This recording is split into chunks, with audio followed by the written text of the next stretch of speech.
sport fans watching around the world, this is the moment you've all been waiting for. Let's get straight into the episode. Yeah, we heading for the sun. Charlie got my high, I ain't tripping for the funds. Yeah, I won't start, I ain't tripping, I'm a stun.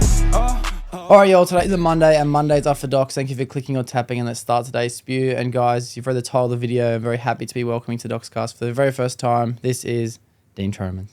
Thanks for having me. Yeah, beautiful. Cool. I need to ask, first of all, I had a full list, so I was kind of prepared to go down like little dots I made, but you sparked my interest and you said, I've done this before, I know what I'm doing, you're into Gold Coast. What's the story with that? How does that kind of work out? I started like kind of hosting my own podcast, like co-hosting, hosting. And it was, MMA related. Yeah. Talk to a bunch of fighters and get like a community together that follows MMA and like men's haircuts and shit like that. Nice. So I got some practice in this field, Right Yeah. now it's on the back burner, but Yeah. I've done this a few times. Yeah, nice. Did you enjoy doing it? Yeah, it's good. Just speaking to new people and learning, learning about people around the area with similar interests. It's nothing wrong with that. Nah, nothing. Bro, to be honest, that's the best part about it too, is having a new conversation with someone new as much as possible. Like that's like the best part of doing it. Eh? Yeah. I full love it. Knowledge is everything, and when you start learning about new people and picking people's brains, you realize where like everyone's knowledge lies. Yeah.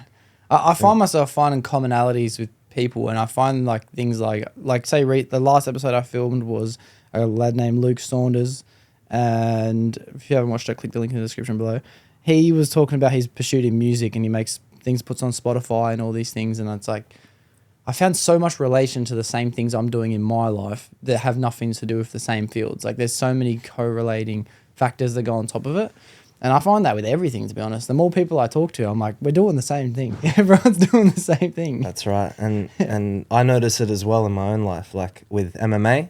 Yeah. And the fields I'm venturing down to make money outside of MMA, I'm like, it's almost the same shit. Like there's so many similar characteristics in completely separate fields that it's like this whole planet is the same shit, really. Yeah, it's just rinse and repeat, eh? Yeah, it is. Yeah, it's crazy. All right, well, I believe I got a note of you through Ali when I did that podcast with Ali, so I have to give a shout out to him for doing that. Staffatar. Yeah, he's a G, bro. I couldn't believe I got him through Danny Laudette. I've known Danny for years. Do you know Daniel? Yeah. Obviously.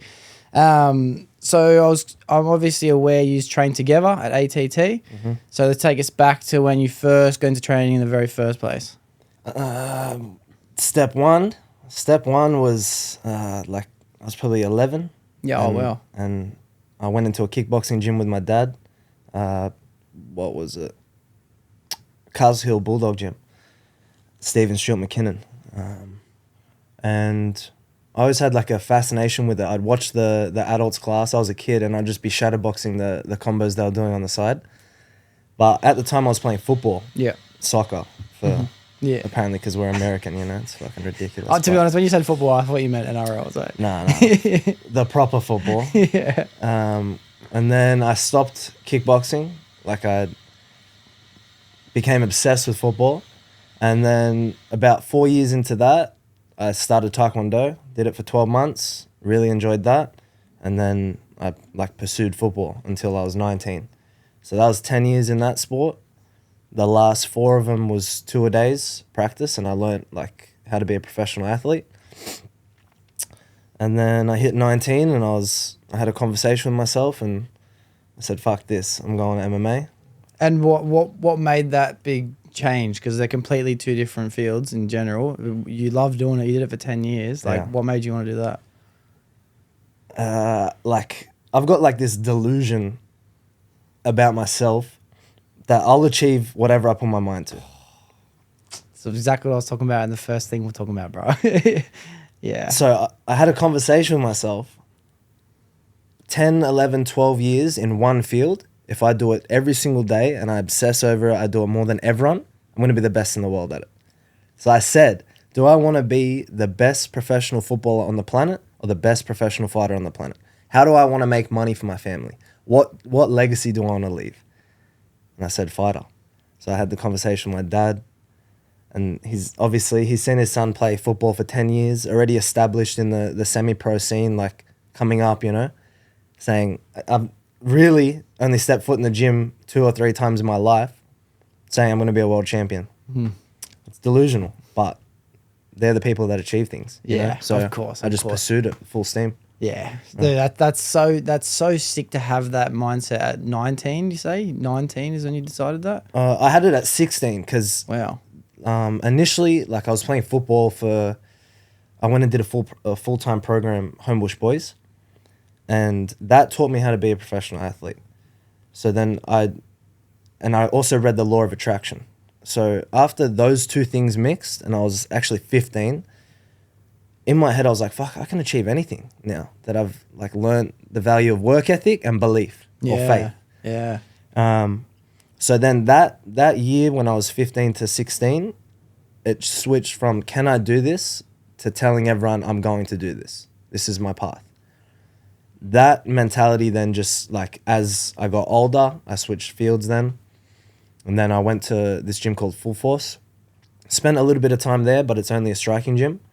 And then I heard Australian top team through the grapevine. I saw some MMA shows. I went there just before COVID, and I went and sparred there. There's a guy called Hitman, Alex Georgis. He went to the UFC. Very high-level pro. He makes you feel like you're fighting an octopus. Yeah. Honestly. He gives you anxiety. He's like, where's the next shot coming from? Yeah.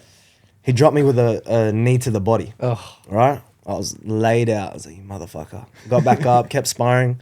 I got my car. I remember it was a rainy Saturday. I'd never stepped foot in that gym. And I said to myself, if I want to be a world champion, this is where I need to go. Yeah, nice. And then that's how I've met Ali, Dan, all the boys at ATT. And I've just, every single day. Yeah. Sick. I've got so many pins along that I want to come back to.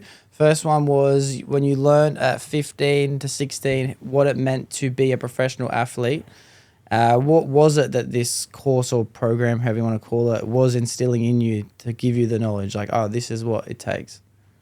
Initially, it took me down a path of like self-doubt because I realized how far behind I was, especially compared to the other athletes in the program. A lot of them... Sorry to cut you off. I'll do it a lot. Apologize in advance. But was everyone the same age doing this thing together? Like around the same 15, 16? Yeah, 16, 17. And I was a bit younger because, like, I don't know, I started school a year, like, you know how... Yeah. It's like within a year, 2 years. But Yeah. then there was also a year 7, 8 program. So we had a bunch of kids around us as well. Okay. And then what made it seem like you were so far behind? Looking back now, would you call it just genetics or lifestyle, or what made you feel like you were so far behind? It was seeing where the other boys that were my age were. So they were in teams that I wanted to be in. Okay. Right? And I wasn't in those teams. I was playing park football, but competing with people that were playing MPL and state. So at that time, I'm 15, 16. That is like that's where I need to be. I need to be playing for these teams. I need to impress these coaches. I need to be in this region of Australian football. Also, getting out competed every single day. I'm training in the morning before school, going to school, training afternoon, and training night every day. And I'm losing in all of these. So it's doing my head in. Yeah. Just a side note, I started playing chess 1 week ago in the gym, and I keep losing, and it's doing my head in. So I went and bought a chessboard, and I'm playing myself all the time because I need to win. Yeah, I can't handle it. Yeah, good. So every time I was losing in those practices, I knew in my in my own body, like in my head, I'm losing, like I'm behind. So then there was a period of the year where the coaches switched, and I could see right in front of my eyes all the older boys like didn't respect the new coach as much. So everyone started kind of like going their own way, training in the morning or not even doing that, and then just going and training for their club. So they'd miss 2 of the sessions, right? So I kept showing up, and I was the only one out of the whole older group that kept showing up through that few month period. I was training with the kids, 11, 12-year-olds.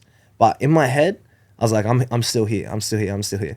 So when everyone came back and the coaches were respectable again, I knew I'd been training while everyone was taking breaks. Yeah. So then it like put this thing in my head. That's what I need to do over and over and over again. And it like, that removed my doubt.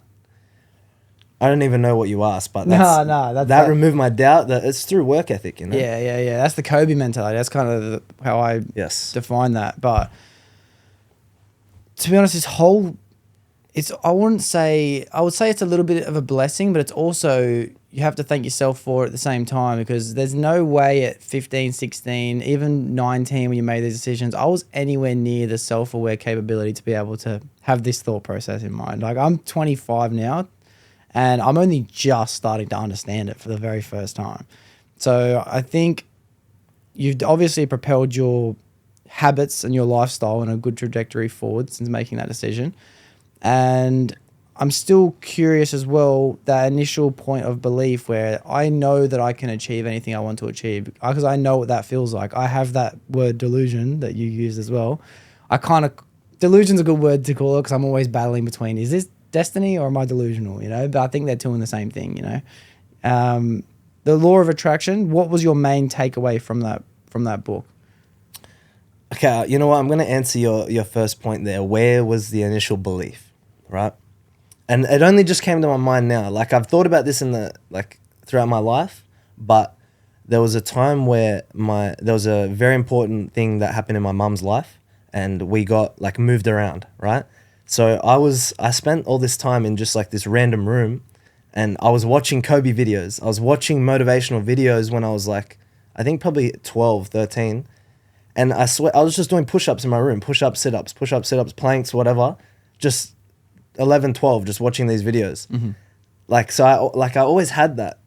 I always had this, like, I'm going to be an athlete, or I'm going to go and strive to do something that people don't believe in me. Like, and same thing when I was at school, I would just at Homebush Boys, I told all the teachers I'm leaving at the end of this year.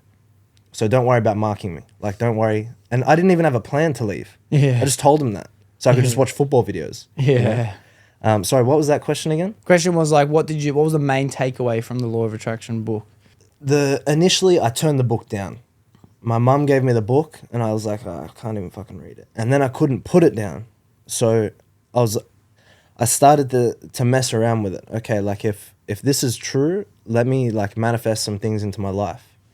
And I was going through a hard time personally at like 15, 16. So when I started manifesting things into my life and changing my life, and like I said, when people took time off of training and they came back and I was more competitive, that was like proof. Yeah. Like, I'm doing the right thing. So then I just really started to just double down on my belief in myself. Yeah. And it hasn't stopped since.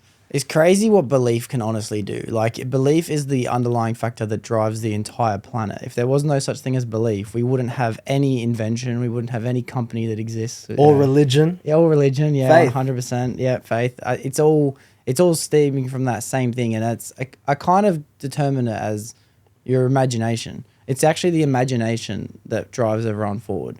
And that's why I feel bad, because sometimes I'm speaking to people and I'm thinking to myself, like, I don't know if this guy has an imagination, you know what I mean? And then it's like, that now makes sense as to why some people stop moving forward in life, and they get to a point in which they're now calm and, you know, they're happy doing their same day-to-day 9 to 5, and they come home, they have no creative pursuits, no hobbies, no interests.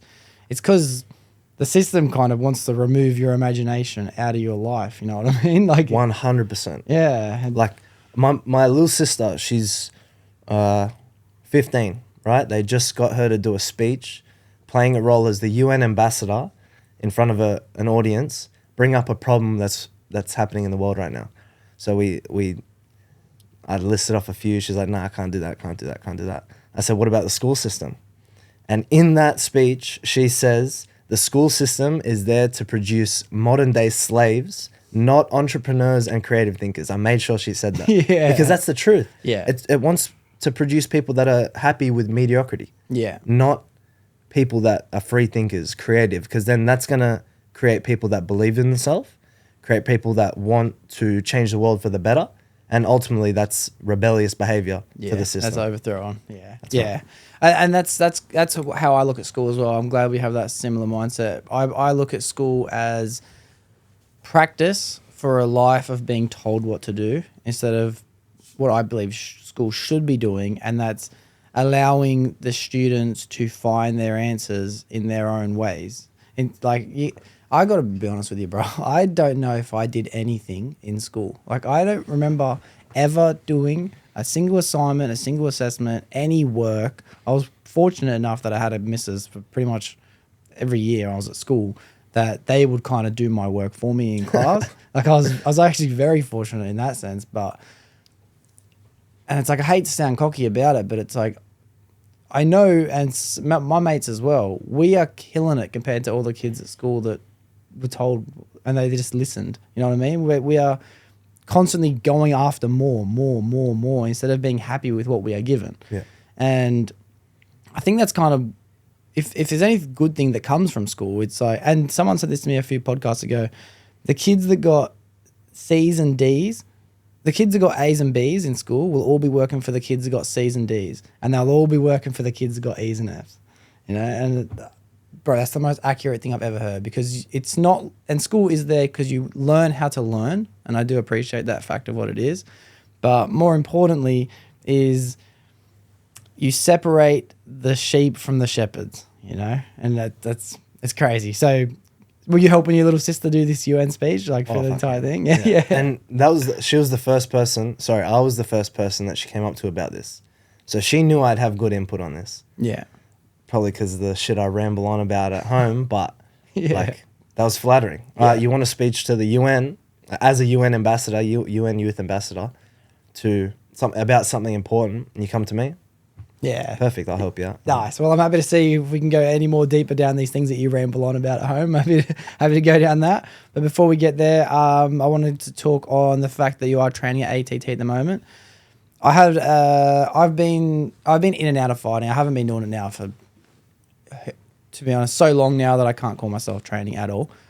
And every time I'd go to an event, I'd go and it would be the ones where the ATT boys were fighting any other gym. It could be Full Force. It could be some of the gyms I was training at. It could be anything.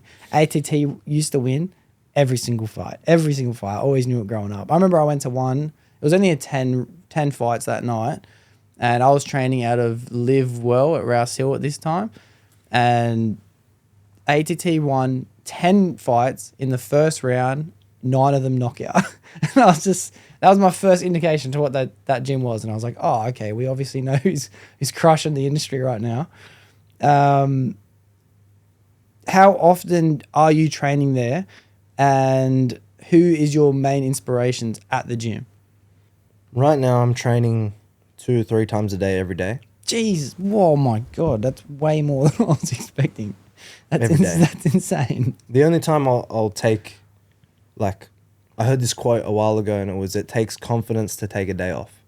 So if I know how hard I've pushed it, let's say we've done 5 fives of proper spars, okay, I'll train once that day. But I earned that. Yeah. I earned the ability only to train once, you know?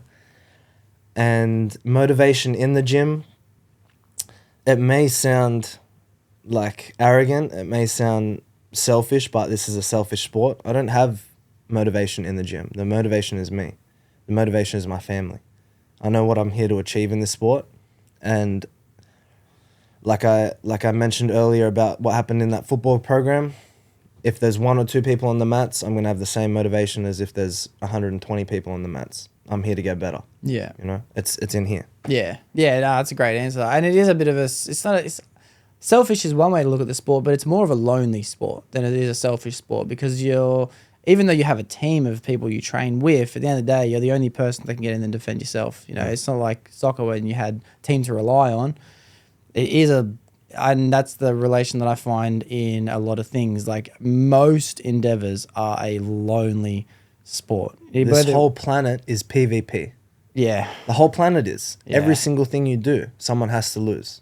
Someone has to win. Bro, that's how I look at money, which has been crazy. My latest realization to what money is, obviously the definition of what I've decided money is just people's time. That's what money is. You're taking people's time. But the sad thing about money, which is like, obviously in the back of my head at all times, make as much as possible. In order for me to make money, I've got to take someone else's. Yeah. Like, That's it. To be honest, that kind of hurts me a little bit thinking like But if it hurts you too much, you're gonna lose. yeah, And exactly. the person that's winning doesn't give a fuck about what you think. Yeah, exactly. I've got enough survivalist instinct to just fucking take it anyway. You know, it's nothing that's gonna stop me. But I still got that little bit of empathy that's like, sorry, bro. You know, it is what it is. Yeah. Yeah.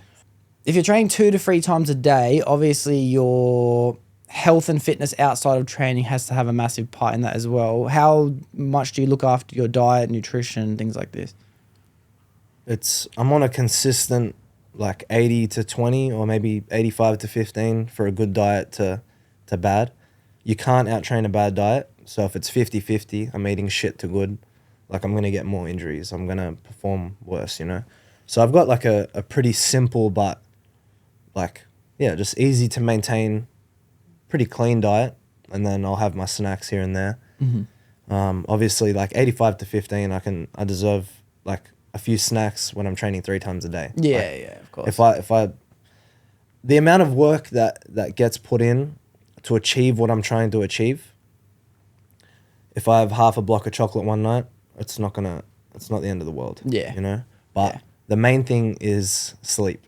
Yeah, that's one of my next question, to be honest. Sleep, yeah. Yeah, sleep is a superpower. If sleep was put on the performance enhancing drug scale, it would be top by a long margin. Okay. Like by a long margin, Wow. way above the best steroids you can take, because it's something else. It's something that you can't buy, you know. So I really try. Like lately, I've dialed in my sleep a lot better. There was a time where I was addicted to gaming, and that fucked my sleep. Yeah. And then lo and behold, I had a bunch of injuries. Yeah.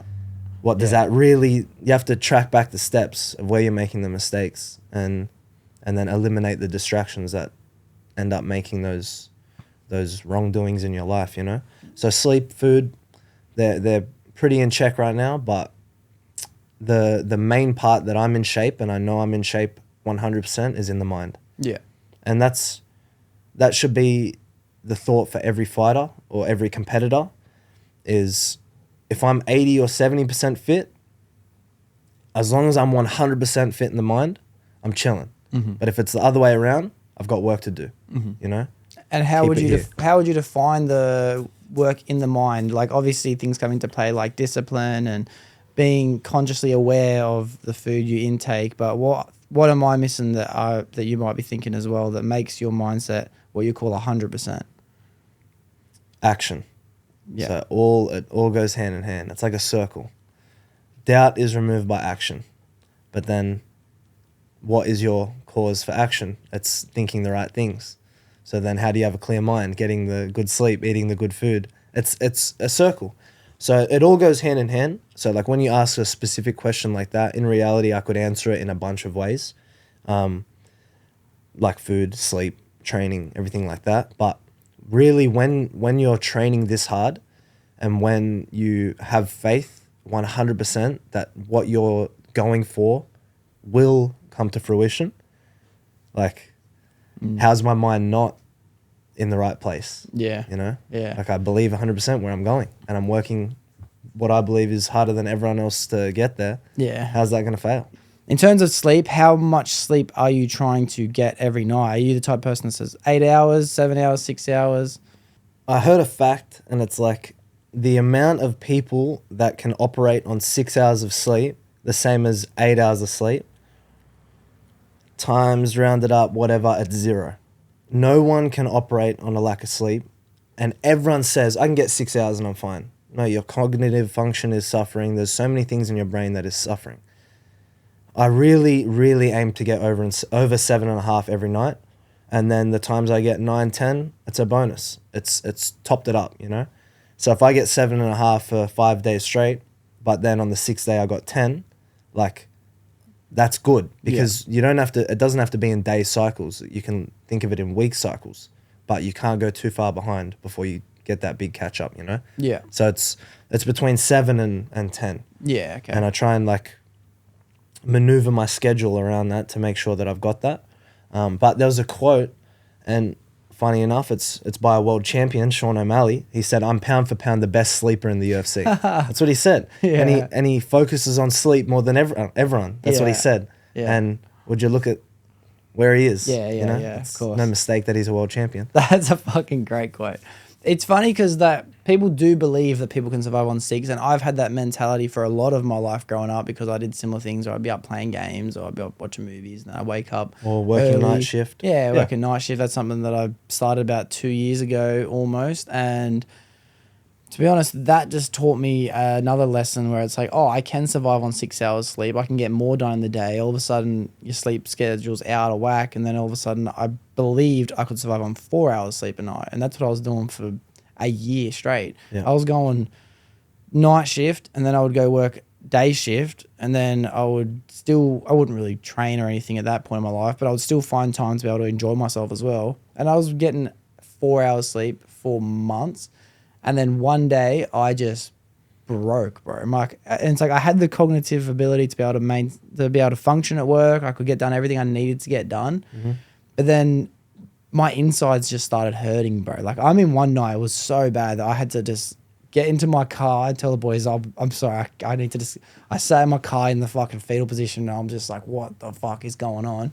I believe you. And, I bro, went through the same thing. Yeah. The boys are telling me, he's like, bro, you've been working so much. Like, you can't do that. And I'm like, but I feel good. Like, I'm thinking fine. Like, I feel I got energy. I'm sweet. But they're like, trust me, it's because you're not sleeping enough. So I stopped doing day shift as well. I just started doing nights, started getting 8 hours sleep. Since then, I've felt better than I've ever felt in my life. And it's crazy thinking I felt good before. Like, what was I thinking? Nah, he felt so shit. Yeah. I know exactly how it was. I worked in the tunnel for a bit and put on 3 kilo, which to someone that trains as often as I do is crazy. And it's the most depressed I was. And I was making the most money I've ever had. Yeah. That sent me over to Vegas. I went and watched Conor McGregor versus Cowboy. Wow. Thank God I went to watch that fight. Yeah. Seeing what's happened since. But getting 4 hours of sleep every night just to work that job, just to make money that I didn't even give a fuck about. Yeah. And yeah, it was the most depressed I was, heaviest I walked around. And I remember they were cutting people off because the project was coming to an end. And they weren't going to cut me out.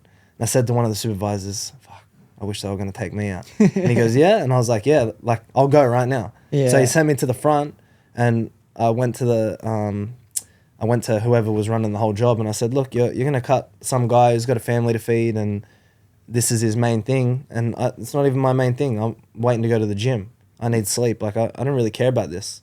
And he goes, perfect. I said, see you later. I went and got my car, and I sat in my car, and it was like 7 a.m., and I just knew I get to go home and sleep right now. Yeah. Instead of going into that fucking tunnel. Yeah. Life is good. And then from then, I was like, fuck working for that. You know what I mean? Never doing that again. Damn, that's cool. That's cool. A lot of people don't even have that mindset either. It's hard for, even in my own personal life, to be able to say no to money because I've had this mindset and I'm trying to decipher it as I get a bit older that money does buy happiness. You know, like I've always believed money buys freedom. Freedom buys opportunity. Opportunity buys happiness. But I don't really think you need the money in order to get there. You might be able to get the freedom and opportunity without the money in the first place. Yep. So if money isn't driving you because you're able to say no to doing it, like what is it that do you work at the moment? Do you have a job at all? What do you do for work at the moment? I work for myself, personal training. Oh, yeah. So I'm just trying to give as much knowledge to the people that want to learn how to fight. And at the same time, I'm also learning high income, valuable courses like stock market trading, learning charts, things that are not easy to learn. They're high, like I said, high income and give me geographical freedom, really. At any time I can trade the markets. So I'm just putting a lot of time in as if that's my job, really trying to become like a professional at that. So then I don't even need to hold pads for people. I don't need to, it can just be all for me. But right now I'm doing one-on-ones and work with a lot of pros, and I'm getting a lot out of it as well. Like I'm staying in my field of expertise and I'm teaching and learning constantly every day. So I don't even think of it as work. Like I don't think of it as Monday to Friday, Saturday, Sunday. I just every day. Oh, you want to train Sunday? Let's go. I'll go to the gym. Like I'm at the gym there anyway. You know? So I don't think I work, but technically I do. Technically to whoever's in charge, I don't. But Yeah. the main thing is money isn't my most valuable form of currency. That's what I've learned. So, and it really should be no one's because it's fiat currency. It's not backed by anything anyway. So the money that we're getting given really is monopoly money. Yeah. But no one's looking into that, like, or they're just turning a blind eye because they don't want to believe it. Yeah. But there's going to be a bubble somewhere in this fiat currency. The main form of currency to me, or my most valuable form of currency, and it's been backed from what I've learned throughout my life, is knowledge. It's knowledge, and it's the smarter the person I talk to, especially in my field. They might not know 2 + 2. They might not know anything about taxes. They might not know anything about anything. But if you know about MMA, I want to speak to you because you have knowledge, and I'm trying to become like the encyclopedia for MMA. Yeah. I want to get like, after I achieve, being a world champion is only stage 1.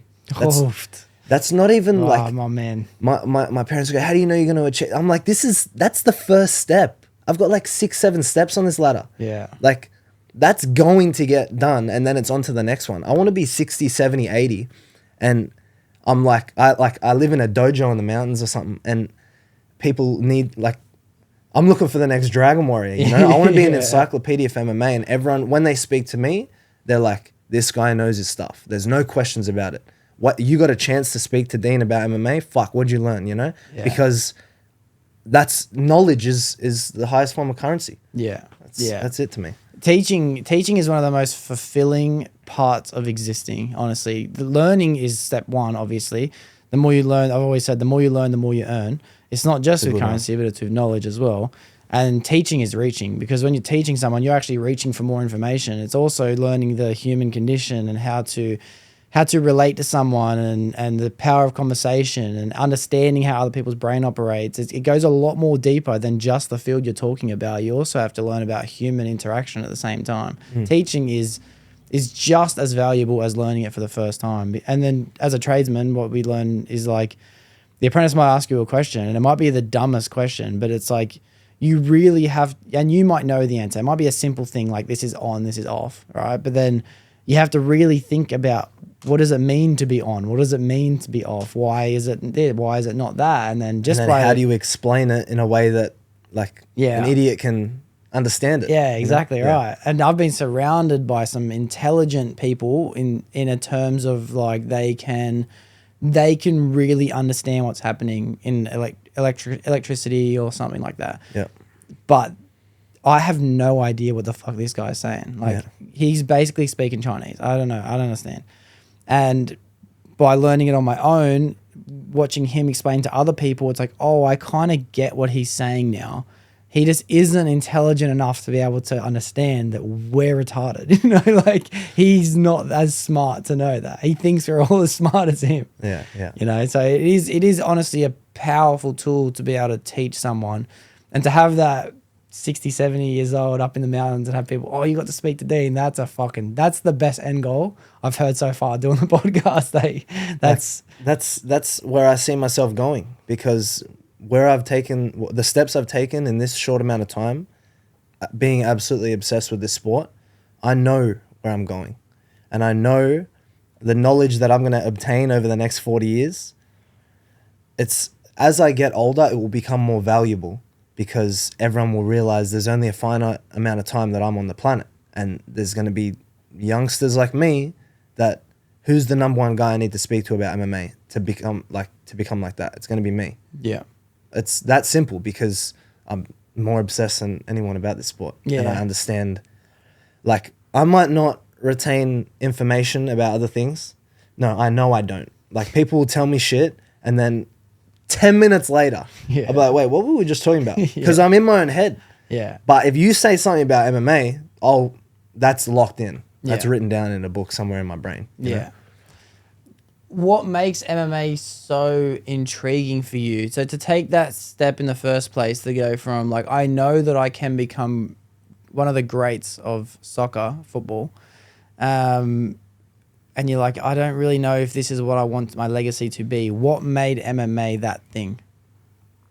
Real quick, before I answer that, there's a good quote I heard. If you want to master something, you have to teach it. So I know that a part of my journey is this teaching process to make money. like, yeah, it makes me money, but I'm learning this as well. And then as I stop that, I'll be grateful that I went through that, and then it's all like full steam ahead for me, you know. Yeah. MMA specifically it's the purest test of yourself. So initially when I got into it, I'm like, how can it get like more purer in terms of combat?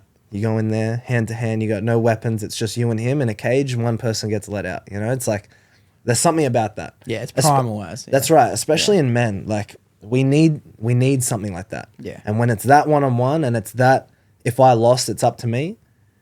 There was something that turned me on about that. I need to go and do this.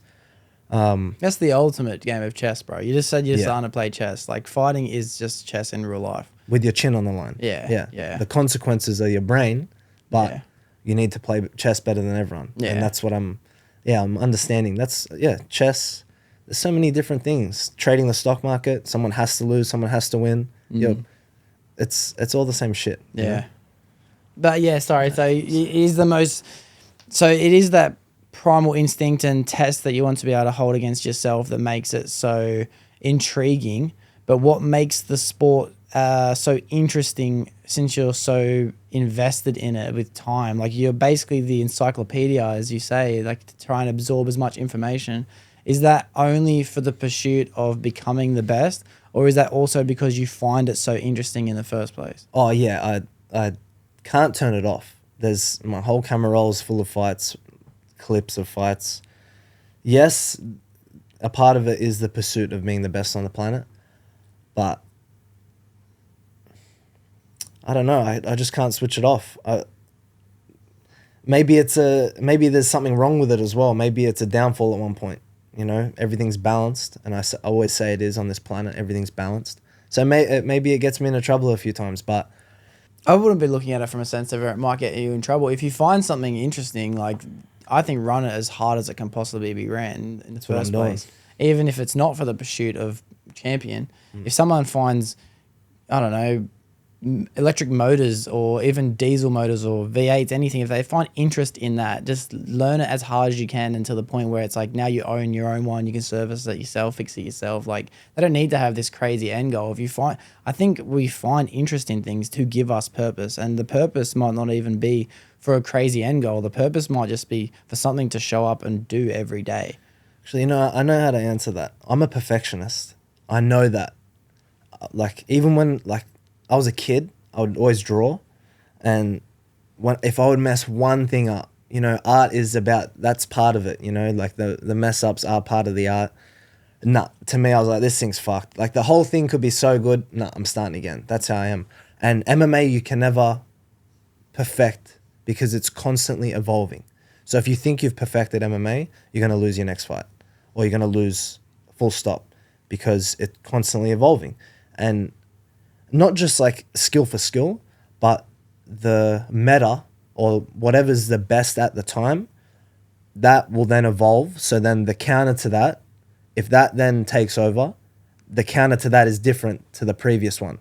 So maybe it's the fact that I'm a perfectionist and I'm trying to chase perfection in a sport that it doesn't exist. Yeah. And maybe that's like a constant force for drive. You know?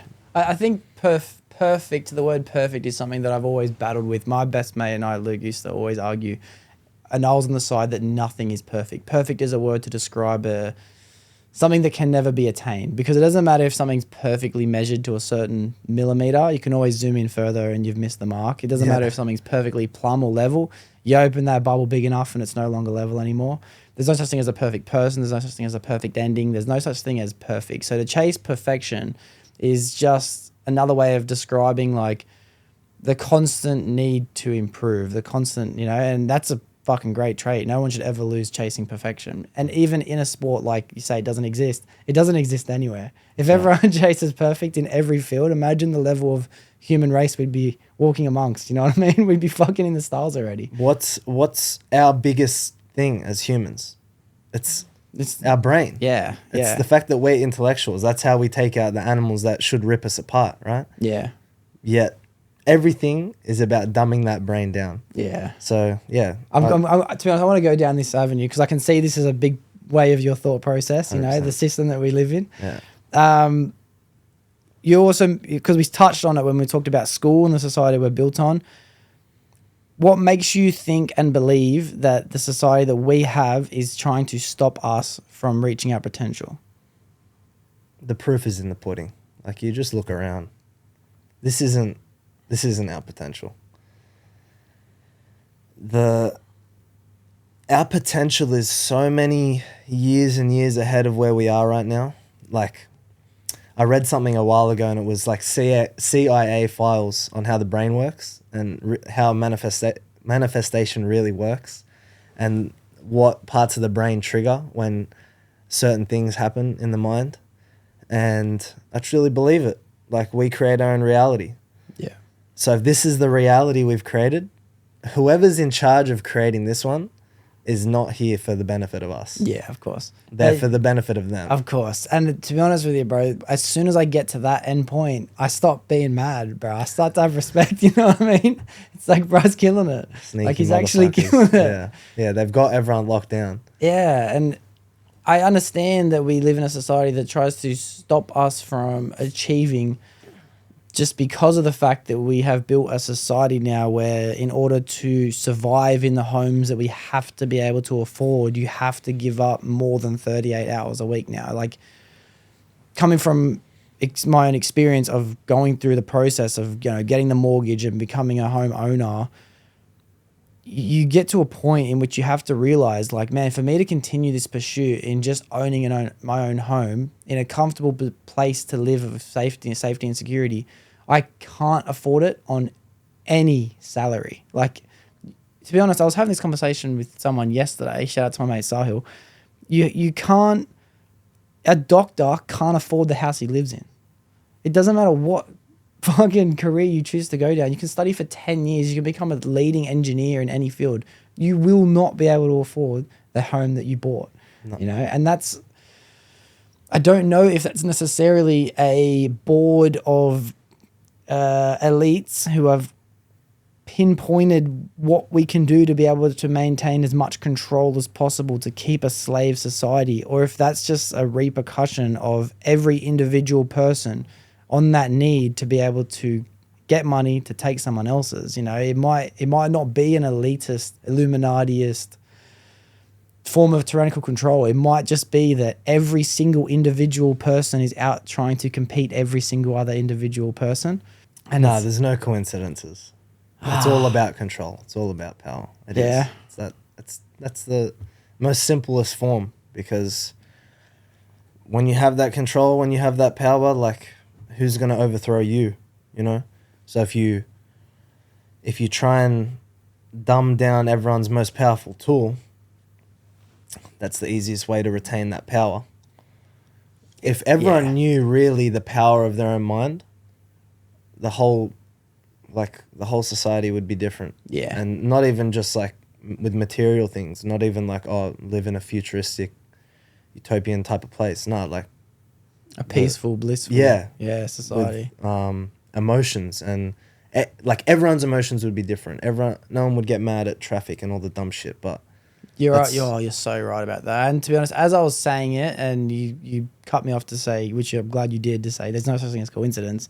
It made me think about the fact that, like, in North Korea, I listened to this crazy podcast by this last name Yeonmi Park, who escaped North Korea. And was that on Joe Rogan? Yeah. It was to be honest, it was the best podcast I've ever listened to in my life. It was insane. Eye-opening. Oh, just phenomenal. To be honest, I got teary at least twice listening to it. Like, man, I can't believe this is going on in the world. And I've listened to it 3 times since, and every time I get almost teary. I'm like, fuck. Anyway, what I'm getting at is that government, Kim Jong-un and his, whatever you call his party, they have forcefully made it so that no one can even eat food in order to be able to feel comfortable enough to be able to have their own thinking capability. Like, there's no food. They can't grow their own food. There's no livestock. It's illegal to create crop. And for most people's nutrition, they have to go out and forage for either flowers if they've grown yet, or bugs if they can catch them. And the entire population is surviving off that. So, and because of that fact, no one even questions the government. No one questions that they could be getting more, because it's just the survivalist instinct to be able to continue to survive. So their thought process is like, oh, wake up, go try and get some food, hope we survive till tomorrow. There's no, oh man, my life sucks, I wish I could do more, because they aren't even at that level of thinking yet. That's right. Our society is actually built the exact same way with less devastating factors of suffering. Like For now. Yeah. Oh, you're so right when you say that, for now. But if that's what can happen by having such a extreme version of control that people aren't even able, and to be honest, listening to the story was so sad because they didn't have a word for I. They didn't have individualness. Like there was no such thing as what I enjoy. Like they only have the word we, as in like Koreans. Like that's it. So if that's what can happen by being forced to live the life you're living, it makes sense that we are unaware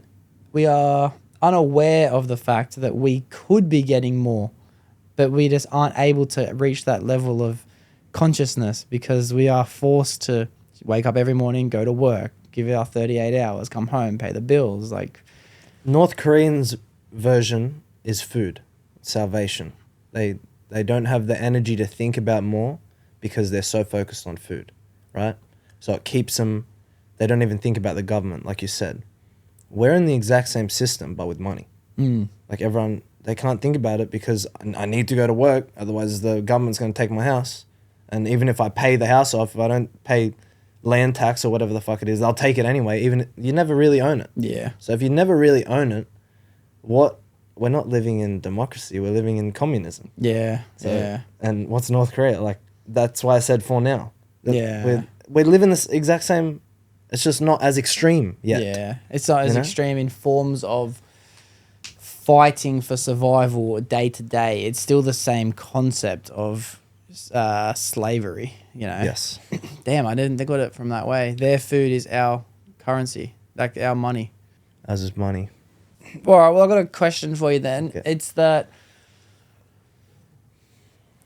and I don't really know how I'm going to word it because it's more of like a self-development part of my own life, so I'm kind of trying to ask the question to help find my own answer, but how do you stop that pursuit in money? Like how, in my own life, it is a massive driving force in my life because I feel like I need to be able to attain more of it at all times, at all costs most of the time. Like I just find myself giving up more and more time.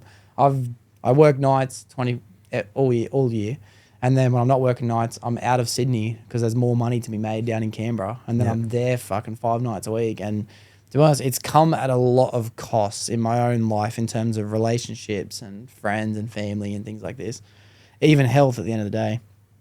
How did you get to a point, and did you ever have a point in which you thought money was everything and you were chasing it? And then what made you realize like this ain't what I'm after? I've never had that point of thinking money's everything. I always knew from the start it was a scam. Like initially when I first started working, I've bounced through every trade. I left that full-time football program because I missed out on an opportunity to go to England because I didn't have the money. So law of attraction comes in. I leave that school. I say to everyone around me, I'm going overseas at the end of this year to play football. But I need to go and get a job so I can send myself over. So yeah, that year, money was important to me. 9 months later, I had no connections, no nothing. I end up in Spain, law of attraction. But I worked towards it, you know. I think the main thing right now is responsibility. I didn't buy a house. I didn't get all that. I was happy living on nothing. And also it's being calm and being, I'm not going to say relaxed because it's very hard to relax when you got $6 in your bank account. But understanding that it's going to be all right no matter what it says in there. Because I've been to the absolute bottom, you know. I've had no money. I've been in debt. And then my account's gone into negative saying you need to pay it back by tonight, otherwise you owe us money. And I've got nowhere to get money from, you know. Like I went through that. And so every extra $100, $1,000, whatever it is that I've got now, like I appreciate it because I know I don't need it. Mm-hmm. I think it's just part of it's everything in one. Like there's no one thing I can say, hey, do this and you won't care about money. It's like a part of the journey. And the steps that I took early on and how much I didn't prioritize money 7 years later, 7 years after I started working, it's probably a process over that 7 years that I'm here, you know? Yeah. But I don't know. I can't explain why I never did. I don't know. Yeah. I've got no answer for that. And it's funny because like everyone that I look up to online and listen to, and I'm a podcast addict. It's like it's all I do 24/7. I'm just constantly finding more people to listen to. They all get to an end goal where they're like, the money ain't it. It ain't worth it. Like there's no reason to have attained it. Yeah, there's some benefits to having it, but like look at a prime example like Andrew Tate. Like he's like I was about to mention emergency meetings. Yeah. He's like, I've attained everything I could possibly need to attain. Yeah. And even Will Smith, he's just recently come out and said the same thing that Andrew Tate was been saying for the last 6 months, and it's that I've reached the highest point of materialism. There's nothing left for me to buy. Like I've done everything. I've become the most famous name. I've been the most watched person on people's media, and I've bought every possible car, house, trip, holiday. I can go anywhere I want to go. He's like, he calls it the cliff top. So people say you hit rock bottom and that's the worst point, but once you get to the cliff top, it's just as lonely and miserable because now and it's only down from there. Yeah, and it's like because now you've got nothing left. Yeah. And they've all kind of said that the one thing that's keeping them continuing to show up every day as the best version of themselves now is their faith, is their relationships with God. That's what's their driving force, and it's their disciplines that they've been instilled by following whatever religion they've chosen to fulfill. Yeah. So I was wondering do you have a belief, because you obviously have a belief in yourself, you have a belief in what the universe can give you. Do you have a belief in a God or a higher power at all? It's a good question. It's a good segue into it, off money. That's a tough one. That's a skillful segue right there. Appreciate it. But I did want to say one more thing before we cool. jumped onto that. Yeah. I visualize all the time. That's probably why I don't listen to a lot of people when they're talking to me, because I'm just thinking in my head other shit, you know. And I've thought, like, sat in the dark room, eyes closed, completely visualizing as if I'm in a different timeline. And you could give me billions of dollars, you give me every single dollar on that there is. If I don't win a world title, I don't give a fuck about it. So I actually said to a few people the other day, I've got this pair of gloves, boxing gloves, and I said someone could offer me $5,000 for these, $10,000 for these. They're a $300 pair of gloves, and I could buy a brand new one tomorrow. You could offer me 10 for them. No. Yeah. Because there's going to be a point in time where 10 grand to me is $100, and I'm going to go, I wish I had those fucking gloves, and I'll never be able to buy them back. Oh my God, So, that's powerful. Like that sentiment of something that's building me into who I want to become, you can't buy it. That $300 pair of gloves is worth an infinite amount of money to me, because whatever money you offer me, there's going to be a point in time where that's nothing, but these gloves are something, you know? Even sorry to cut you off, but even $10,000, let's just say, for most people and I heard Jimmy Carr mention this recently on a podcast. Do you know who Jimmy Carr is? He's he's a fucking champion. He laughs backwards. Oh yeah, he does laugh backwards. I went to go watch him in fucking Enmore Theatre one year, and he laughed backwards for an hour straight, bro. It was so good. But he went on the Diary of a CEO podcast recently with this blood named Steven, and he was saying that when everyone is at a certain, let's just say 25 years from now, anything you could possibly attain over these 25 years, I guarantee if you could give everything away to go back to this exact moment, you would. Because nothing that you've attained over these 25 years have any value to you. It doesn't matter how hard you worked for anything that you've bought. It means nothing. You'd go back to that exact moment. Exactly, because time is the most valuable thing that we have. And anything before this moment and after this moment doesn't exist. Everything that's already happened is now owned by death. That's what I think about. And everything here on out is not promised. So who's to say we own anything at all? Yeah. You know? So if everything that's already passed is owned by death, don't like. If you're gonna give it up for money, like it just doesn't make sense to me, you know. Yeah, for sure. Because belief is a powerful tool. I kind of believe everyone believes in something. It's only a fair few who believe in multiple things. So if the question is like, do you believe in a God or do you believe in I already know you believe in a higher power, because a higher power is more than just your consciousness. It's the manifestation. It's the universe can bring you what you want to believe. Like, it is a belief system in a higher power. But how would you define what your belief system is? I'm currently on my journey right now. So I was raised atheist. As certain scenarios play out in my life, I definitely have faith somewhere, right? I also have visions. I'm not sure. So I've had a few visions before of a very specific scenario post-death, and I've just had them randomly in dreams. I can't remember where I've had them. Like, I'm gonna say dreams. I'm assuming I've had them while I was sleeping, but there's no recollection. There's just this vision in my brain of this specific scenario. Are you comfortable talking about what it is, or is it I've just only for you? told 2 people, Yeah. but I'll say it. So I know I'm dead, and I know I'm being judged, and there's 3 like entities, and they're all on thrones, but they're all the same, and I'm being judged on my potential and like how I've lived pre-death in comparison to what my potential was. So if I go and achieve everything and I've put in my effort 100% throughout my entire life, and I die and I get to that moment and that happens, I'm going to know I did everything that I needed to, and whatever those 3 things that are looking at me, they know that as well. Yeah. So there'll be a form of respect or whatever it is. I'm not sure what it is, you know, Yeah. but I just know it's kind of on effort, and it's I don't know. That's the best way I can describe it. There's three entities on a throne, and I'm kind of being judged before them. But as time's gone by, I've definitely got developed faith somewhere.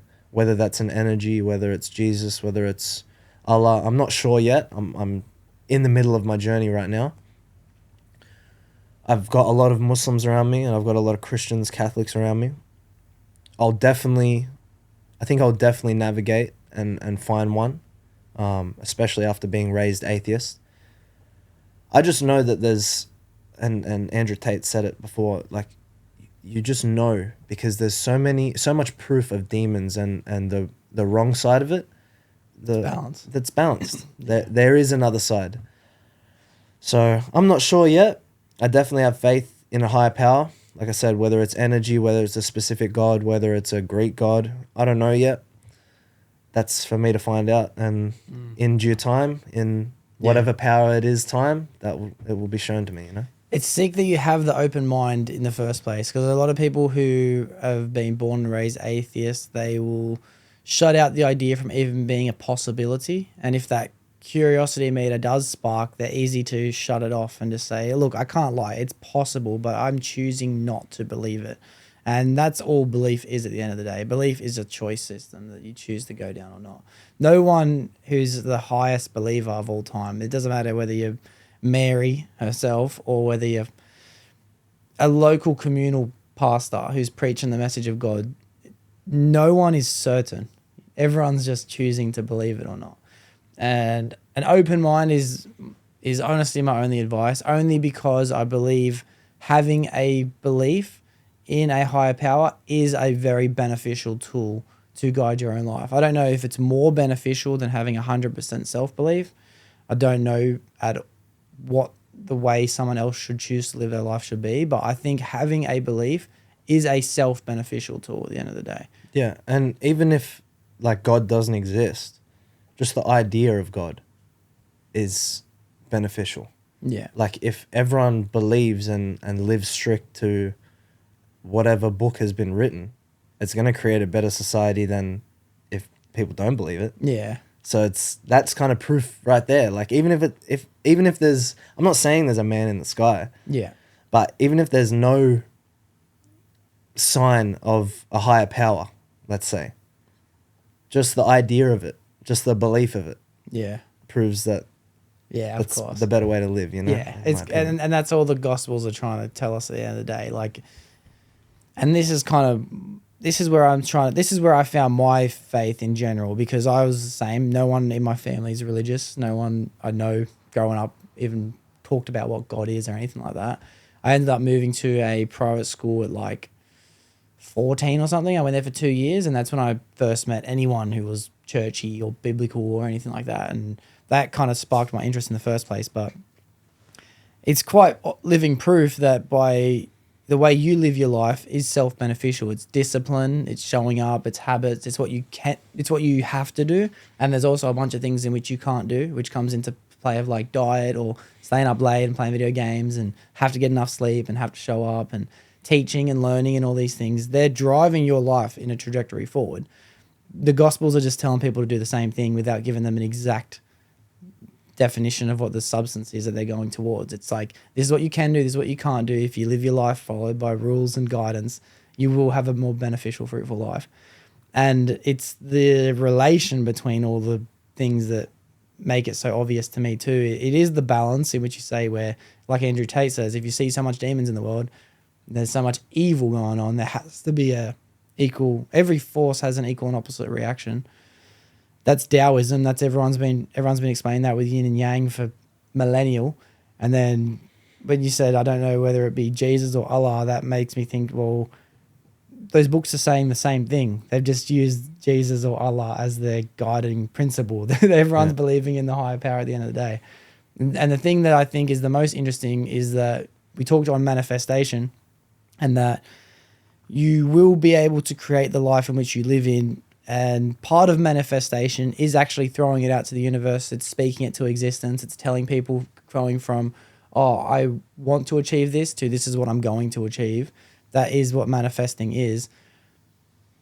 That's exactly what the Bible says as well. It's prayer. Ask and you shall receive is no different to writing it down in a journal and expecting it to come in 10 years' time, or actively speaking what you want to existence is just praying for something good to happen. Like, it's everything is explaining the same message. Yeah. You know, And if the books are so similar, but just a few names have changed or just a few little perspectives have changed, but it's so similar, and there's multiple books that are saying the same thing, it's like, that's more proof than not. yeah. You know? And like I said, if it benefits society, why not believe it?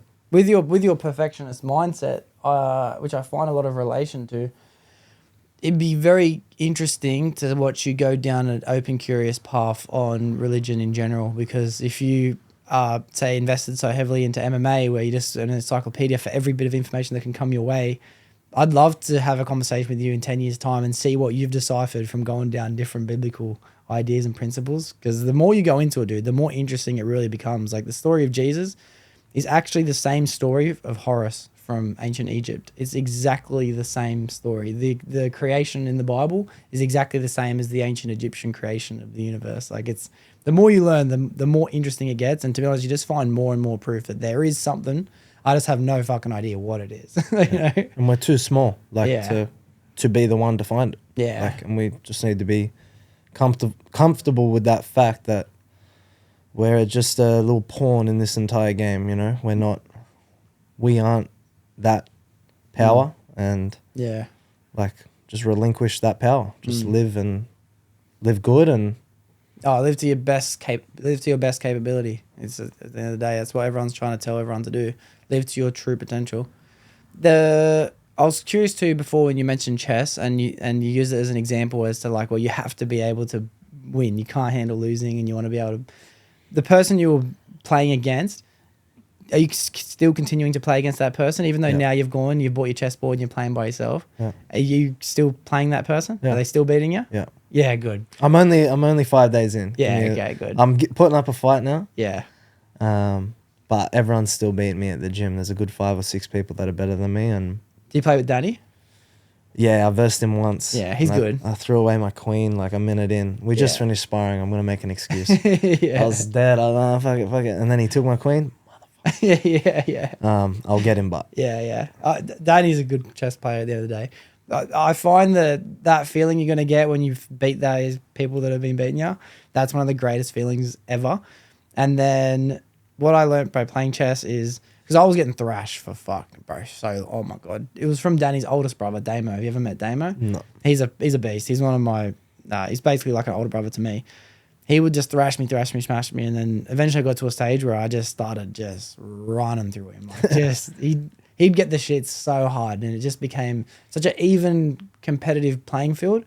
But it's because he was not getting thrashed by anyone else that I was now able to overcome him. Yeah. And then I've got other mates now that I've gotten them into chess, or they've gotten chess into themselves. Shout out to Jackson. And then I'd be going over every day, playing, running through day after day. You want another one? You want another one? You want another one? And he'd get the shits, and he's like, all right, fuck it, one more. Thrash him. After like 2 weeks, he beat me once. Since he's beat me that one time, it's even playing field. It's because I'm no longer playing against Damo. So I have to say, never stop finding people in chess that are better than you. Like, it's the only way. Life. Yeah. Chess is just a perfect metaphor for the game of life at the end of the day. Yeah. Everything's chess. Then he has another brother, Delvin. Have you met Delvin? He's a beast as well. He's addicted to chess nonstop, and he lives his life like it's chess. Like, he's always scheming. Everything he does, he's losing pawns here. He's fucking sending his knights here, his bishops here. He's a fucking freak, bro. Shout out to that whole Laudette family. They're all absolute killers. Yeah. I'm gonna get good at it. I'm just gonna spend my time. Like, there's too many similar characteristics from the game to every other game. So if you're playing chess, you're not just wasting time playing chess. That's why initially I didn't want to get into it for so long, because I'm like, I can make one move and then some motherfucker's going to go, oh, you'll lose in 7 because I've made one wrong move. I'm like, there's not even a point in trying, you know? Yeah. But now I'm like, nah, there is a point, and it's the similar characteristics translate over. I'm not wasting time playing it. I'm actually increasing my skills all through life. Mm-hmm. It's through chess. Do you know Miyamoto Musashi? Yeah. Yeah, the samurai. Book of 5 Rings. Yeah, the Book of 5 Rings. So he has his philosophy, which is exactly what we're saying, is that you become a master at one, you become a master at all. How you do one thing is how you do everything. Yeah. Yeah. Which is fucking so sick. Like, since you read that book, and you're obviously aware of the Book of 5 Rings too, is reading something that you do in your life often? I had a good schedule for it. I was pumping through some books like Law of Attraction, Secret, Subtle Art of Not Giving a Fuck. Is Secret good? Because that's on my list, and I need to. It's very similar to the Law of Attraction. It's the same thing, but yeah, I'd recommend it. That's old. That's the one that actually, like, it sounds cliche, but that's the one that changed my life. Okay. I read the Law of Attraction after. The Secret was the first one. Book of 5 Rings, The Art of War. There was a good stint where I couldn't put books down, but now it's, I can't pick one up. Yeah. I just can't. Like, I find too much power in sitting in silence now. So, like, even a lot of time, like, I drive heaps because I train people all over the shop. There's lots of time I'm sitting in silence in the car for half hour, an hour, just thinking. Yeah. Because I understand that thinking time is so important for our brains. So, I don't know. Like, there's a lot of books I've got in my room. I've got a library in my room of books that I haven't read. I'll definitely chip away at them. Becoming Supernatural is one I really want to read. I haven't even heard of that one. Highly recommend, and I haven't even read it. Yeah, like, I've heard really good things about that book. But all of the books are self-help books at the end of the day. That's all, philosophy and things like that. Or related to war or something like that. Yeah. The Book of 5 Rings was a good read. It lost me a little bit when it was going deep into the way to cut people with swords and stuff like that. Yeah, even the way to carry your sword and shit like that. Yeah. But then if it loses you a little bit, I just put it down for a bit, pick it up at a different state of my life and my mind, and then you take different, synonyms or whatever the fuck it is, that way to carry the sword will mean something different to you at a different point in your life. Yeah. Maybe it just wasn't that time, you know? Yeah. But yeah. right now I'm not reading. Not Yeah, much. I'm not either. I went through a massive phase myself too, where it was just book after book after book, where I'd set myself a challenge. I had to read X amount per day or this much time per day invested into reading. And Have you read The Alchemist? no, That's I don't a even know good if one. I've heard of The Alchemist. Alchemist is a good one. That's probably the only book that's ever given me goosebumps. Yeah, okay. And that's about a boy on his journey, just trying to find himself, really, and goes to Egypt. Like has this feeling he needs to go to the pyramids or some part in Egypt. I can't remember. It's been probably 5-6 years since I've read that, but I remember there's a very specific part in the book where I was like, wow, this Yeah. book's sick, you know? Yeah. I've had a couple books like that too. I remember I read this book on Buddhism one time, and this is gonna sound fucking crazy, but there's a part in the book where the guy's talking about his journey in discovery, because the book it was called something to do with like it was some kind of a library of different people's accounts of their journey through Buddhism and what it meant to them. And this guy was saying his part, which was basically like, he got into Buddhism, he wanted to fight the side of peace and good, so he went over to Afghanistan and tried to, fight the battle of peace, and then he realized when he was there that like, fuck, this is so not peace, this is the complete opposite. And the guy's story of what he went through in Afghanistan, in the weirdest way, hit me like I lived it. Like, it was the craziest fucking thing ever. Books are crazy if they can do that. Is Alchemist like a real story, or is it like a fiction? No, it's fiction. Yeah. It's fiction. But it's written like a real story. It could be a real story. Fuck. Maybe. I don't remember anything crazy happening. It could be a real story. But I'm pretty sure it's fiction, yeah. Yeah, cool. Yeah, nice. I find you did mention the power in silence. That's something that I have always struggled to do. I force myself now only because like I don't want to wake up and check my phone. So when I wake up and have a coffee now, I kind of like don't, and I just think for a little bit. Do you have a coffee straight away? Pretty much I have a coffee straight away. I recommend waiting. Waiting, yeah. Hour and a half. Hour and a half. Oh wow. Yeah. It's tough, but yeah, that's what I've like. If I stay up a bit late and I need to wake up and go straight to my first client to train, I won't have a coffee. Yeah. That's that moving around that first hour and a half. Don't have one. Yeah. Okay. It does make a difference. Yeah. Okay. Same with eating too. Don't eat.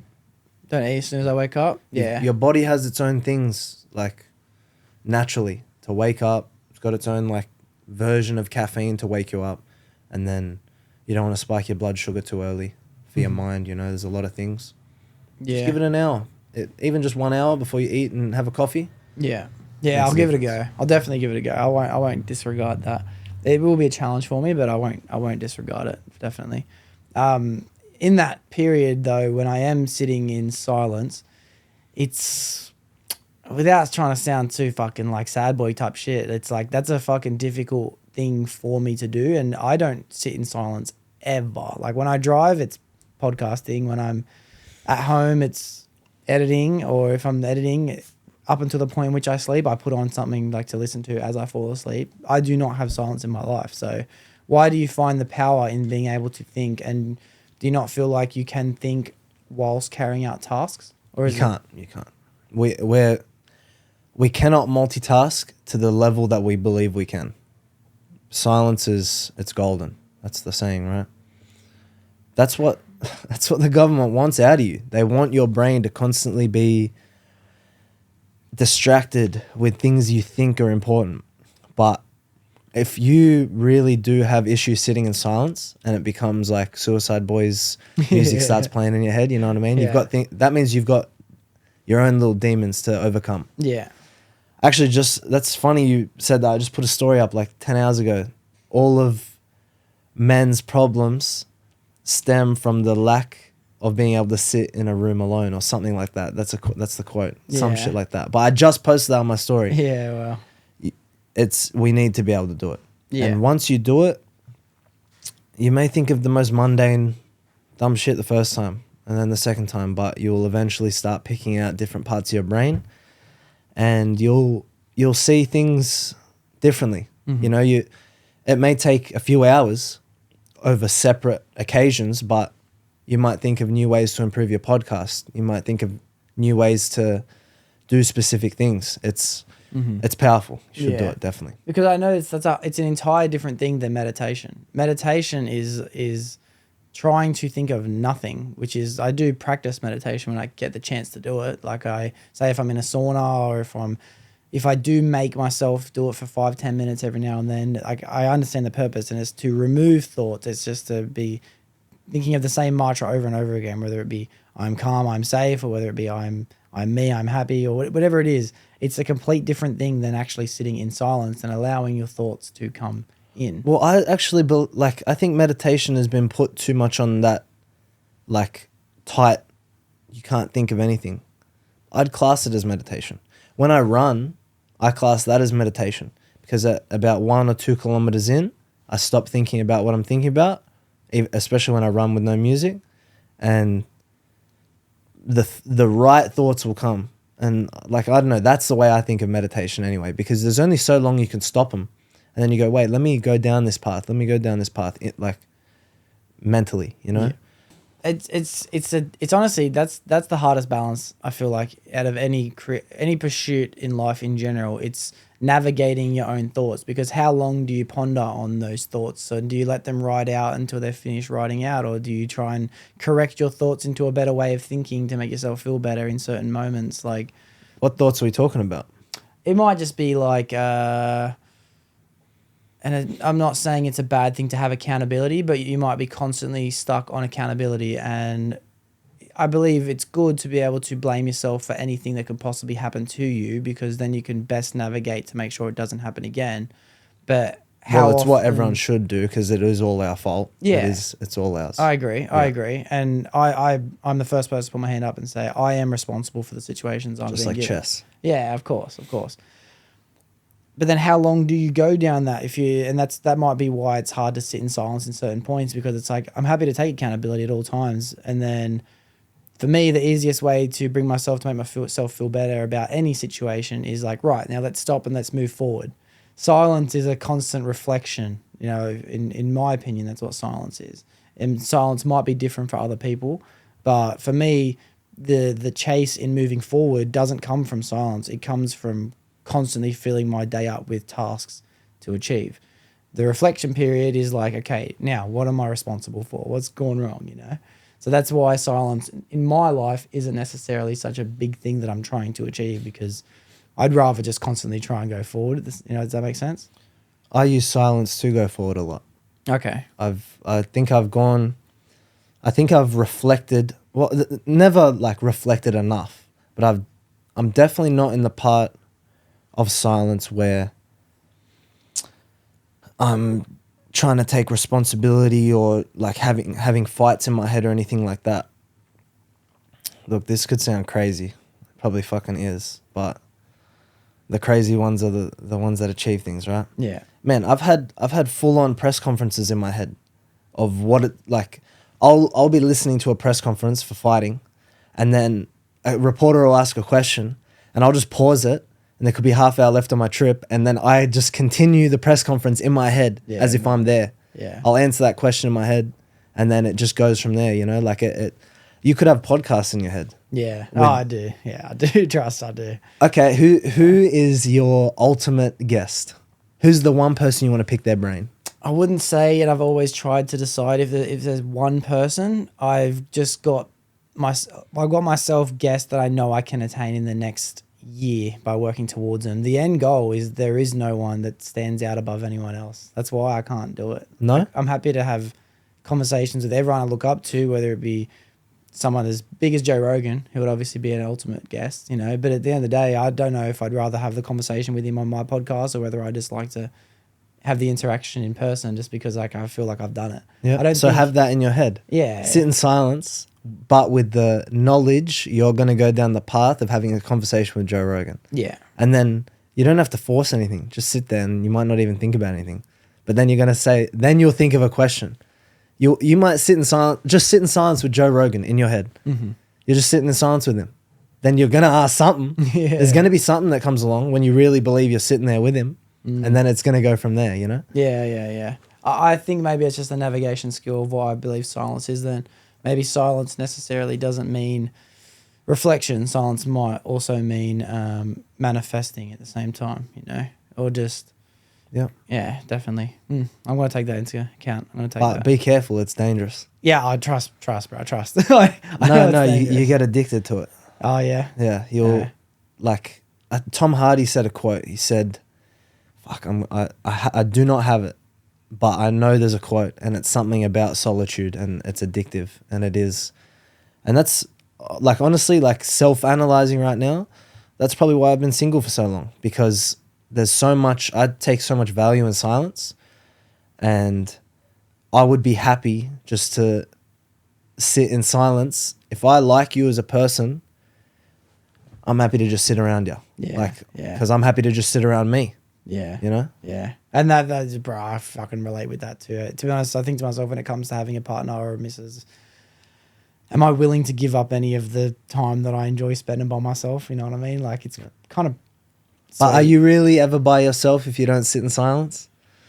I would say No. no, definitely so. I know that I'm a codependent kind of person. That's why I'm addicted to listening to people talk. And it's why I spend so much time doing podcasts myself. And I spend 10, 20, 30 hours a week editing them back and rewatching them and things like that. Like, I kind of need conversation in general. That's your solitude, but you're not really alone. Yeah, you're right. Yeah. Yeah, I didn't think about that. I'm not alone. Damn. All right, I'm going to circle away from my little sad boy era. I'm going to go down more to therapy session. Yeah. I want to go to something you mentioned before when you said step one, which was, and you referred to it as step one. When I bring up the initial stages of getting into MMA, you called it step one. And then you said champion, you know, and you referred to that as another step, and you've got multiple steps after that. What are some of the steps, if you're happy sharing them, that you feel like you would like to get to after you've achieved world champion? Probably the immediate step after achieving world champion will be to produce one. So then my legacy will be enhanced by the fact that I could create one as well outside of myself. And then once I've done that, it will most likely to produce a school that then produces them. So like a dojo or something that if you go to this dojo, you're not here to fuck around. Like, you will become a world champion. You'll at least go down this crazy path. And if you're not committed to it, you're fucking out. Like a proper one. And then it's from there, it's things towards not like, because those 3 steps, the amount of time they'll take, Oh, bro. that I'll most likely be around 40, 50. I've then enhanced the world of MMA, and I've changed the world of MMA for the good over 2 or 3 generations. Then that will most likely translate to the world. Then it'll probably be some sort of political position or something along those lines where, Voice of power. yeah, like, I want people to respect my word, you know? So it starts in MMA. It will translate through life. I need to live it one step at a time. I've got a few things that, you know, I'll keep under my sleeve Yeah.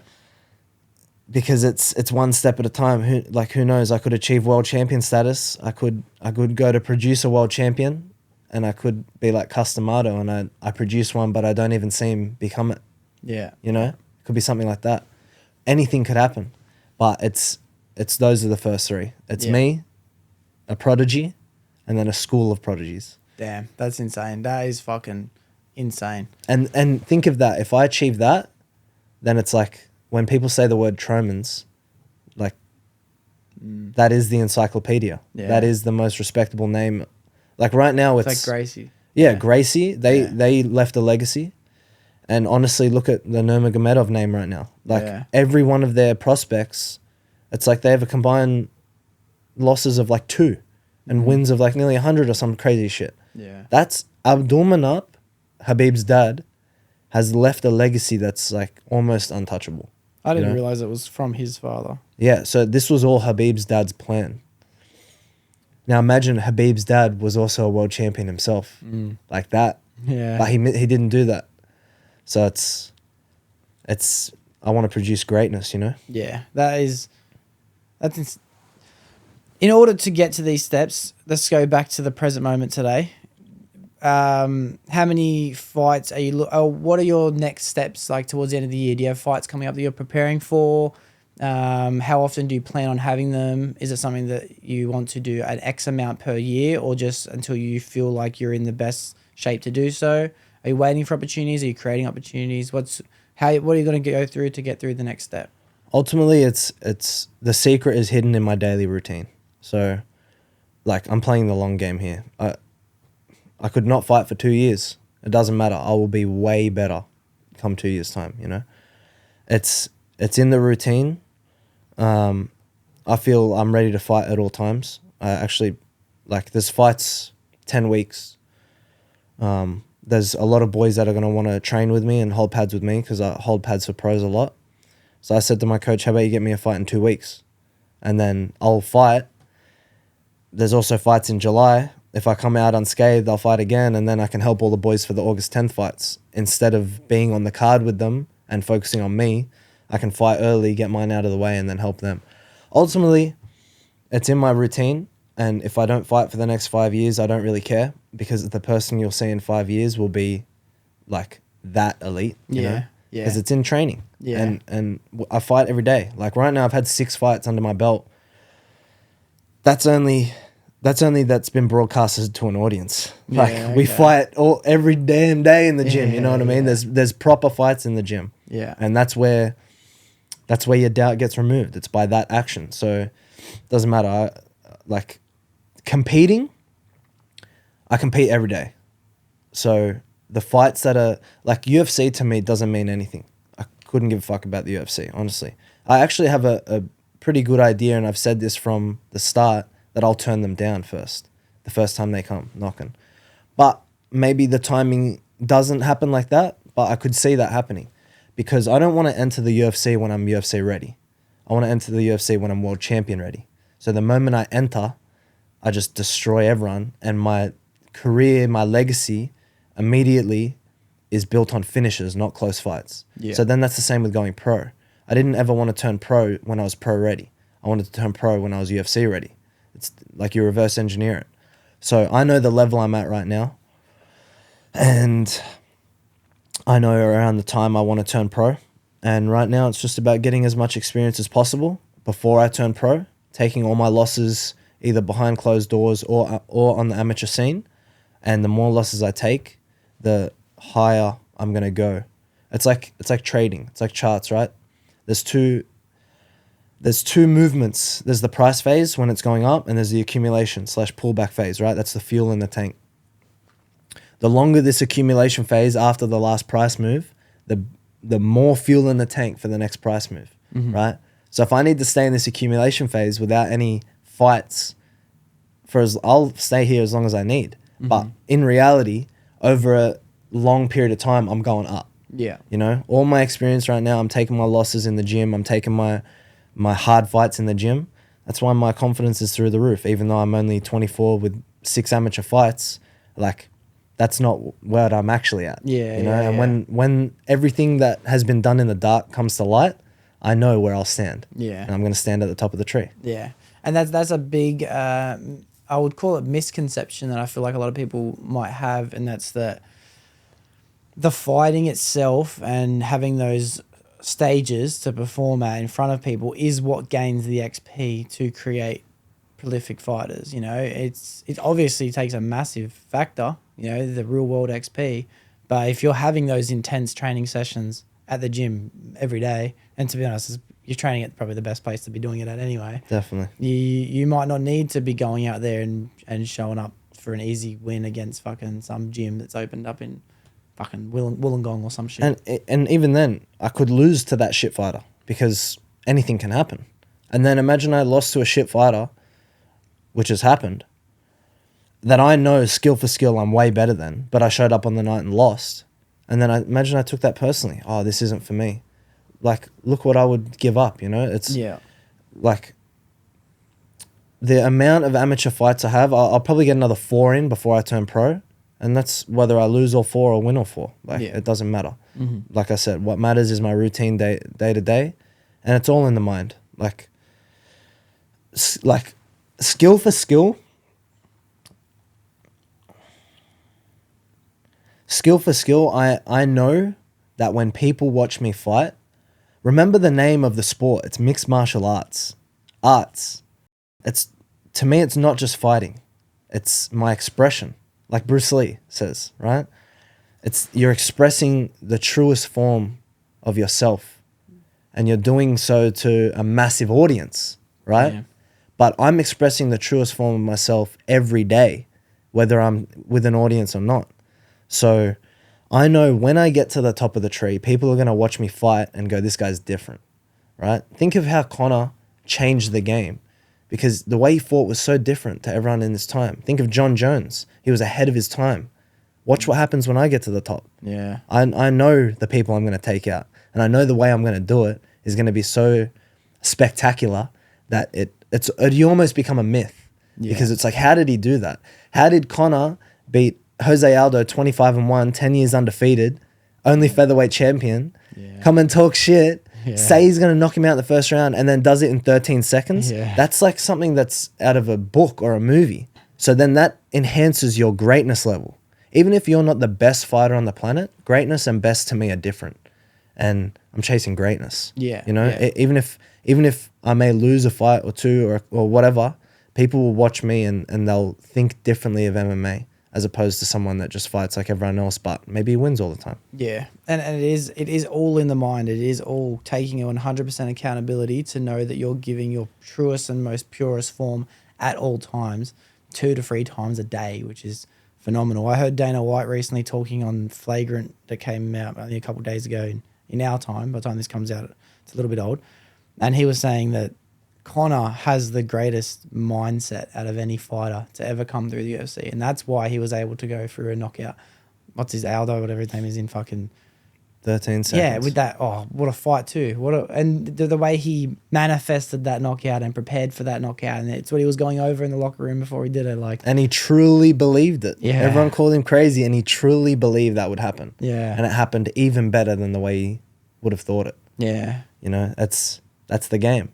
So the more obsessed you are, and the more you truly believe that you're going to achieve these things that you're obsessing over, like, what's going to stop you? You know. fucking, I love it, bro. I think that your mindset is something to be appreciated and admired, and your long-term goals of greatness and then passing down greatness onto the next generations is leagues above what most people are able to imagine and manifest. Like, I've got myself some pretty awesome goals, I think, you know, towards the age of 60 and things like that, but you're even making me reevaluate how much I want to be able to share and reproduce greatness into others as well. It's not just a personal journey of a throne that I'm going to be sitting on.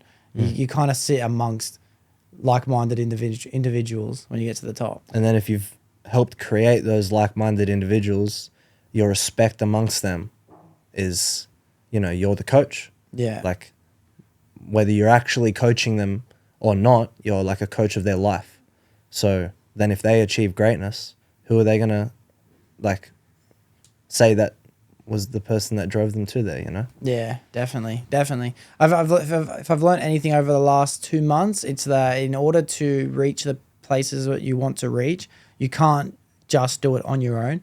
You have to be able to bring people up with you in order to get there. It doesn't matter whether it be starting a business with the purpose of becoming $100 million business owner.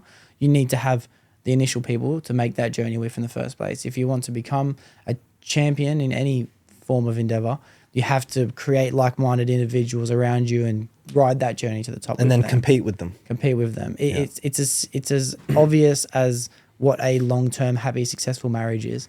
You have to come together as a team to create something spectacular at the end of the day. So I fucking really respect your mindset. You've given me a lot to take back from doing this episode. And I'm also curious too, I've got a couple more questions to ask you. What are you looking forward to for 2024? Has it been a good year to start? And what are you looking forward to towards the end of it? For sure. It's been a every year just keeps getting better in my life. And that's like, I consciously work towards that. So this year has been a very like knowledgeable year for me. I've learned the most I've ever learned about MMA, and I've learned the most about money and the way I'm going to achieve financial freedom, quote unquote, in my life. So I'm just continuing. Like, it's one day at a time. I love the way I live my life, and I don't really have any like major goals. It's just keep doing it today, keep doing it tomorrow, and just continue that like micro cycle of what I'm doing, because I know where it's taking me. Yeah, because you got the proof in the pudding. You are living a representation of continuing those steps for the first half of the year. Yeah, it's awesome. All right, well, the final question that I have to ask you, it's the same question I ask everyone that comes on, but before I ask, really appreciate you coming and giving the time today, dude. It's been amazing. Thanks for having me. Yeah. The final question is a little bit of a touch on an important topic that is talked about a lot, but I believe not enough, and that's mental health. So if someone was feeling depressed, mostly because they felt lost, and they came to you for advice, what would you say to them? You almost have to reverse engineer it. So if you feel lost in your life, 100% they feel lost in their mind.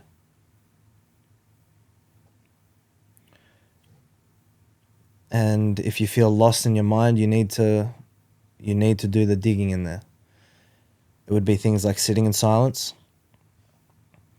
As hard as that is, especially if you're in that, like I've been there, you know, that you don't get to the point of thinking I'm at, which sound like the way that sounded right there is, it may sound cocky, it may sound, Oh, yeah, I know what you're saying, but but trust me. it's the doubt is removed by action, like I said, right? So it's not just action like sparring and training and things like that. I've trained my mind. So why would I have any doubts in what I'm saying, you know? I've gone through the action in my mind, really climbing out of the darkest places of my life. Faith is one. So you have to have faith in something, whether it's a higher power, whether it's an achievement that at the start you might go, I'm going to do it to show everyone up and shut everyone up. But eventually it'll go away from that negative thing, and it'll be like to prove myself right, to prove my support right. Faith is one. Silence is another. Finding ways to increase your knowledge on the subject at hand. So if you're maybe if you're lost in terms of a purpose, look for like-minded people that have gone through that. Learn from them. How did they find their purpose? If you're feeling lost because of a relationship, look at people that have gone through that and succeeded, or gone through that and then changed their life for the better. Again, succeeded. You just need to look for successful people that have done the thing that you're lost specifically about. And ultimately, you need to believe in yourself that you will pull yourself out of that. Suicide's never the option. Never. It's haram. You have to think that, and it may sound delusional as well, you have to think and you have to believe that you're on this planet for a reason.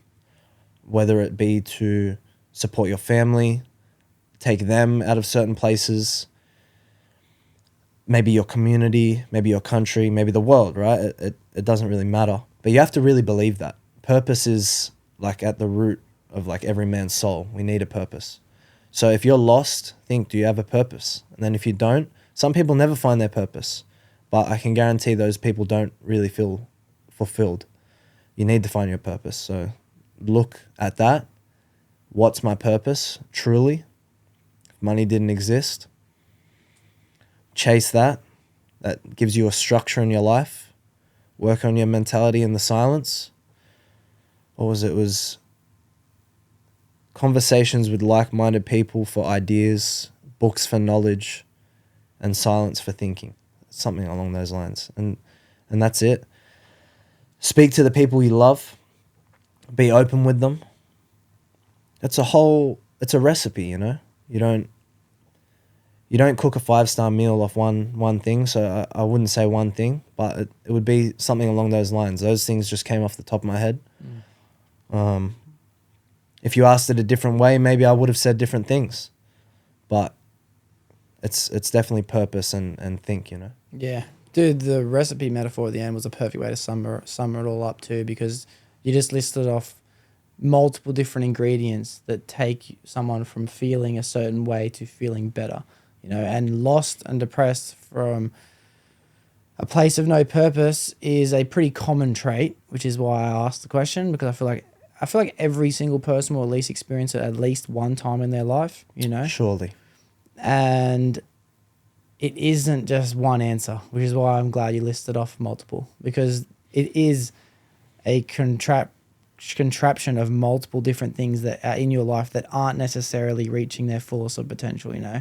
It's also, you know, I'm glad you didn't mention it because you mentioned a lot of other ways to do it, but things like health and sleep and diet and things like that, they all come into play as well, which are what I do get as common answers. But here's the thing, this whole game is mental. This whole game of life is mental. So if you can get your mental in check and stop sucking on those vapes, if you can get your mental in check, you're going to win at some point. This is a marathon. This is an 80-year marathon. You're going to win at some point. You need to get your head in check. Do everything, whether it be self-help books, podcasts, conversations with like-minded people. Do everything to become mentally healthy. You couple that with finding your purpose, you're going to succeed. Everything, like this universe it's all energy.